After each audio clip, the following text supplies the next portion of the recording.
Olá pessoal, tudo bem? Mais um vídeo aqui no canal Vitalidade Vital Fisioterapia. Neste vídeo eu vou falar sobre mais uma doença neurodegenerativa. Hoje eu vou falar sobre a doença de Parkinson.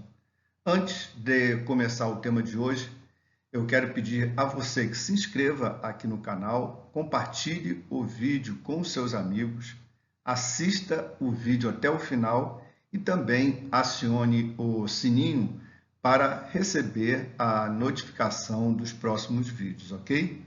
Começando mais um vídeo do canal Vitalidade Vital Fisioterapia. A doença de Parkinson é uma doença neurodegenerativa que afeta o sistema nervoso central de forma crônica e também progressiva, e atinge os neurônios produtores da dopamina, uma substância que auxilia a realização dos movimentos voluntários do corpo de forma automática. A doença de Parkinson é a segunda doença neurodegenerativa que acomete os idosos no Brasil e no mundo, ficando apenas atrás da doença de Alzheimer. De acordo com pesquisas científicas, a doença de Parkinson ela atinge principalmente os homens em maior número de casos do que as mulheres. E a tendência é que o número de casos, tanto no Brasil como no mundo, deve aumentar devido ao processo do envelhecimento humano. Em relação aos sintomas da doença de Parkinson, eles podem ser divididos em motores e não motores. Em relação aos sintomas motores, nós podemos citar a lentidão dos movimentos voluntários, chamados de bradicinesia, a instabilidade postural, ou seja, uma inclinação para frente, podendo causar quedas, a perda da expressão facial, tremores de repouso, são aqueles tremores nas mãos, alucinações visuais, também distúrbios do sono. As pessoas que apresentam a doença de Parkinson relatam problemas de sono como a insônia e noites mal dormidas. Os pacientes também apresentam distúrbio de fala e também tontura, daí a perda de equilíbrio. Além disso, os pacientes com a doença de Parkinson, eles apresentam também rigidez muscular, principalmente nos membros inferiores. Em relação aos sintomas não motores, os pacientes com a doença de Parkinson relatam constipação, uma alternância entre a depressão e também sinais de ansiedade, a insônia, a hipotensão, ou seja, uma fraqueza muscular, a incontinência urinária e também a lentificação do pensamento, causando um comprometimento cognitivo. De acordo com artigos científicos, ainda não existe um consenso sobre as causas da doença de Parkinson. Elas podem estar relacionadas a fatores genéticos e também fatores ambientais. Alguns estudos revelam que a doença de Parkinson também pode estar relacionada ao uso de pesticidas e também ao baixo nível educacional. Em relação ao diagnóstico da doença de Parkinson, o médico neurologista, ele é o responsável pela emissão do laudo final com o diagnóstico da doença de Parkinson, após análise e observação dos exames de tomografia computadorizada do crânio, a ressonância magnética e também exames de sangue. São 5 os estágios da doença de Parkinson. No primeiro estágio da doença de Parkinson, os sintomas são considerados leves e não prejudicam às atividades do dia a dia do paciente. Tiques e tremores unilaterais, ou seja, num único lado do corpo, e sinais motores como alterações na postura, perda de equilíbrio, problemas na marcha e perda da expressão facial podem ser sinais comuns desse momento. No estágio 2, no segundo estágio, os sintomas podem ser os mesmos que apresentados no primeiro estágio, porém afetam de forma bilateral, ou seja, de ambos os lados do corpo. A fala pode não ser tão clara nem alcançar tons mais altos. Atividades simples como andar, andar lento ou arrastado, levantar, deitar e sentar também podem começar a se tornar difíceis devido ao comprometimento da marcha e também por causa da rigidez muscular. No terceiro estágio da doença de Parkinson, os pacientes começam a apresentar lentidão, perda de equilíbrio e de reflexos. São sinais bem comuns nessa fase, nesse estágio da doença. Atividades simples, como se alimentar ou até mesmo se vestir, podem ficar consideravelmente mais complicadas para serem realizadas sozinhas, mas ainda não impossíveis. Também quedas são mais comuns, pois o paciente pode apresentar incapacidade de andar em linha reta ou ficar em pé sem pender para os lados. A partir do quarto estágio, os sintomas da doença de Parkinson são mais graves e incapacitadoras, principalmente para caminhar e outros movimentos motores.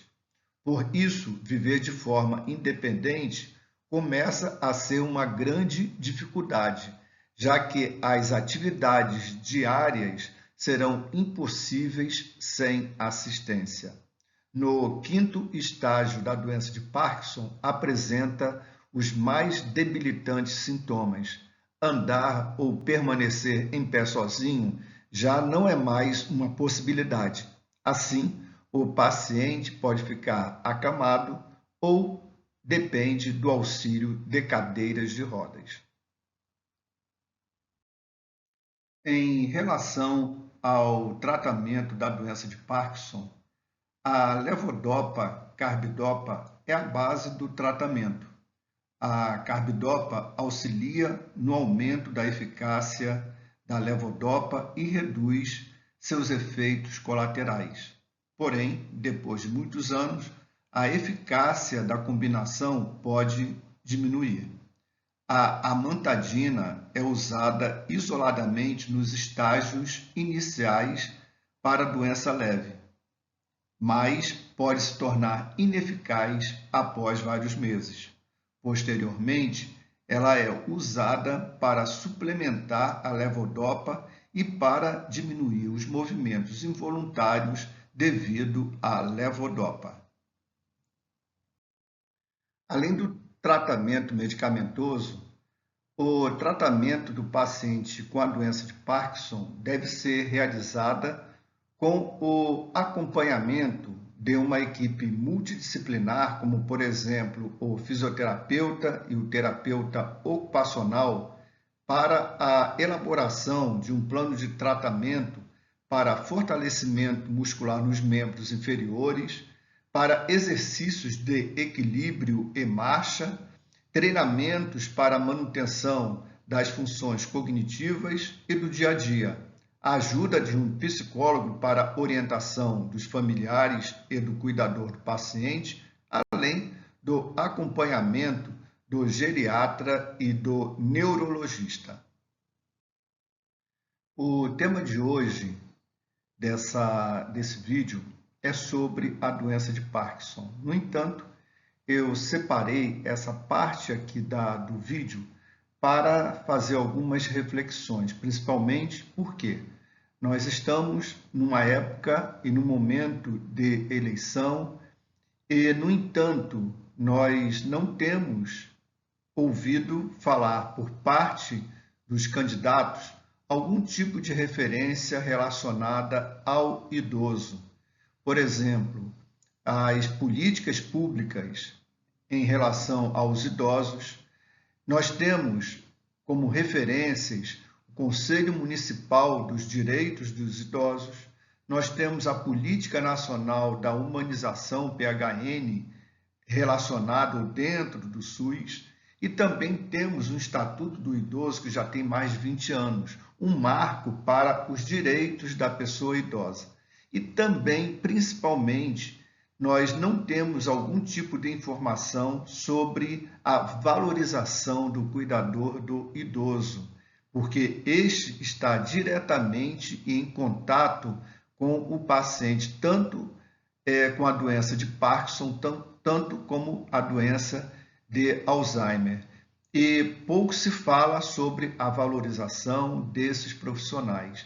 Então, nós estamos num momento crucial, num momento muito importante que precisamos cobrar ou saber dos políticos, dos candidatos aos cargos públicos, quais são as intenções em relação à sua gestão de governo relacionadas aos idosos, dentro das políticas públicas, dentro dos projetos, dentro do que eles têm e eles podem fazer em relação aos idosos.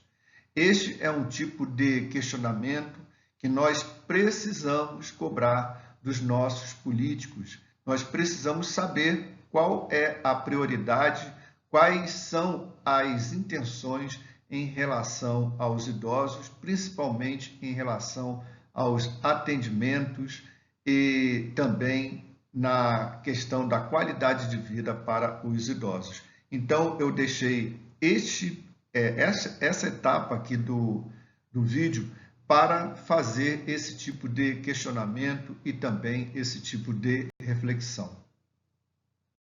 Bem, pessoal, e assim chegamos ao final do vídeo de hoje, quando foi abordada a doença de Parkinson, uma doença neurodegenerativa que atinge os idosos e é a segunda doença neurodegenerativa no Brasil e no mundo em número de casos depois da doença de Alzheimer.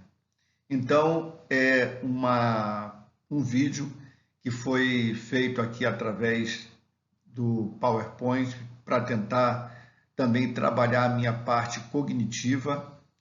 É um tipo de formato diferente daqueles que eu tenho apresentado nos outros vídeos. Então, de qualquer maneira, eu quero pedir a vocês que compartilhem o vídeo com os seus amigos, não deixe de se inscrever aqui no canal, dê um like para fortalecer também o nosso canal e a plataforma entender que o conteúdo dos vídeos são relevantes e também acione o sininho para receber a notificação dos próximos vídeos, tá ok? Pessoal, muito obrigado por você ter assistido aqui o vídeo do canal Vitalidade Vital Fisioterapia, ok? Muito obrigado e até o próximo vídeo daqui do canal. Obrigado, tchau, tchau.